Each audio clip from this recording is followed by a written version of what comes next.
झिशान सिद्दीकींनी दिलेल्या जबाबात अनिल परब यांच्यासह काही बिल्डर्सच्या नावाचा उल्लेख।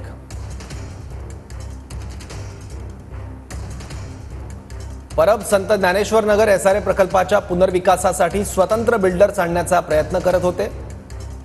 अनिल परब यांनी संत ज्ञानेश्वर नगरमधल्या लोकांची सभा घेतली होती असं झिशान सिद्दीकींनी म्हटलं।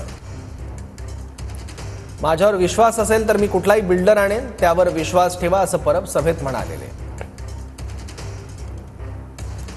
हत्येच्या आधी बाबा सिद्दीकींना एका बिल्डरने फोन करून धमकी दिली होती असा दावा झिशान सिद्दीकींनी केलाय। झिशान सिद्दीकी यांनी दिलेल्या जबाबात मोहित कंबोज यांच्या नावाचा उल्लेख आहे। हत्येच्या दिवशी कंबोज आणि बाबांमध्ये व्हॉट्सअॅपवर अर्धा तास संभाषण झाल्याचंही झिशान सिद्दीकी म्हणाले। संध्याकाळी 5:30 ते 6 वाजेपर्यंत कंबोज आणि बाबांमध्ये संभाषण झाल्याचं झिशान सिद्दीकींनी सांगितलंय। कंबोज एका बिल्डरचा पाठपुरावा करत असल्याचा झिशान यांनी जबाबात उल्लेख आहे।